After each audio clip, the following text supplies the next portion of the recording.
Hi friends, गावाकडील गमती जमती या चॅनलवरती तुमचे खूप खूप स्वागत. तर हा व्हिडिओ आहे रात्रीचा. रात्री आमच्यात येणार होत्या माझ्या मोठ्या नणंदबाई. मग ते येणार होत्या म्हटल्यानंतर स्वयंपाकाची घाई चालू होती. म्हटलं चला व्हिडिओ तरी करूयात, करत करत तेवढंच टाईमपास. मग हे गेले होते मासे आणायला. मग तोपर्यंत म्हटलं चला आपण भाकरी करून घेऊयात, म्हणून मी करत होते भाकरी. तर माझ्या असं इकडे भाकरी चालू होत्या. खूप जण होतो आम्ही, त्याच्यामुळे खूप स्वयंपाक करायचा होता. त्याच्याच गडबडीत मी होते. कृष्णा ऋतू पण खूप रडत होते. मग त्यांना घेऊन गेल्या सासूबाई बाहेर. म्हटलं पटपट पटपट करून घेऊयात स्वयंपाक. मग माझ्या पटकन मी भाकरी आवरल्या. त्याच्यानंतरनं भाकरी करताना गॅसवर किती राडा होतो हे सांगायची गरज नाही, बायकांना माहिती आहे. म्हटलं चला आता भाकरी झाल्यात म्हटल्यानंतरनं सगळं स्वच्छ करून घेऊयात. म्हणून किचन वट्टा धुवायला घेतला, सगळ्या त्याच्यावरच्या जाळ्या वगैरे काढल्या. मी भाकरी करताना खाली टॉवेलही हातरते, म्हणजे परत घसरते त्याच्यामुळे लागतो. तोही झटकून घेतला, जाळ्या काढून घेतल्या.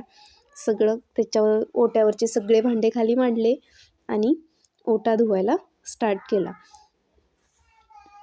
ओटा धुवून घ्यायचा म्हटलं चला, गॅसही घासून घेतला. चालू होतं एक एक एक एक म्हटलं पहिलं गॅस धुवूयात, म्हणून गॅस घासून घेत होते. तोपर्यंत हे पण आले नव्हते. म्हटलं कधी येतील, पटकन भाजी टाकायची होती. परत नंतरनं ते आले की मग गप्पा मारत बसायला वेळ भेटतो. जर स्वयंपाक राहिला तर मग गप्पा पण मारायला भेटत नाहीत. त्याच्यामुळं म्हटलं पटपट पटपट सगळं आवरायचं आणि मस्त गप्पा मारत बसायचं. परत किचन ओटा हे धुवून घेतच होते, म्हणजे होत आला होता. गॅस धुतला, ओटा पण धुतला. मस्त वाटत होतं धुतल्यानंतर. तुम्ही पाहू शकता माझ्या किचनचा फायनल लूक तुम्हाला मी दाखवते. तर असा होता माझ्या किचनचा फायनल लूक. तिकडे मासे पण आणले होते. मासे बघून कृष्णा खूप खुश झाला होता. तो येऊन कसा बडबड करतो हे मी तुम्हाला ऐकवते. पहा कसा बडबड करत होता.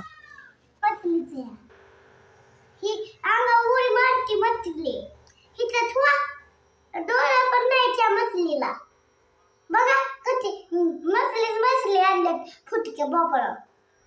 बघा कुठं फेकल्या हे डाळ मम्मीना. बघा बघ बघ केवढं घाण आहे. बघा या त्याची ही बडबड ऐकून खूप हसायला येत होतं. त्याची बडबड ऐकत ऐकत भाजी टाकून घेतली. तुम्ही पाहू शकता माझी भाजी खूप मस्त वाटत होती आणि हे फ्राय पण करून घेतले. तर ब्लॉग इथेच संपला. बाय.